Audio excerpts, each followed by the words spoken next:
කඩුපත් කුරුල්ලෙක් කියලා කියන්නේ කෙසෙල් ගහක කඩුවක් ආකාරයට දෙපැත්තට විහිදුණු කොළ දෙකක් තියෙන සවිමත් කුරුල්ලෙකුට.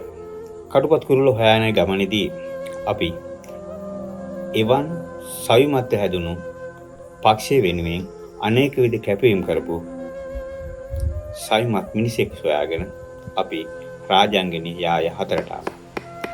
අපි හමු රාජාංගනී යාය 4 රතු මාමාගේ කතාව.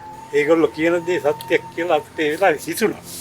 ඒ අනුව අපි තියාගෙන සමාජ විප්ලවයක් රැකේ වෙන්න ඕනේ. මේ සමාජ විප්ලවය වෙලා තියෙනවා. අනේ නංගි අද අපි මේ වෙල් ගානේ ඉඳන් දිව්වට කවදා හරි දවසක උන්ට දුවන්න වෙයි කිව්වා. ඉතින් හැමෝම මේක මේ තේරුම් ගන්න තිබුණේ නැහැ. ඉතින් මිනිස්සුන්ට පැරණි කරමිටම ගියා. ඉතින් අපි කිව්වත් ඒ වෙලාවේ එච්චරම පිළිගත්තේ නැහැ.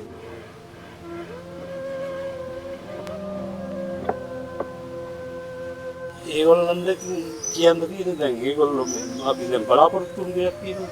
ඒක ඉෂ්ට කරන්නේ නැහැ. ඇත්තටම මේ රට හදාවිද? ඇත්තටම අන්න කුමාර දිසානායක හිටියොත් හදනවා.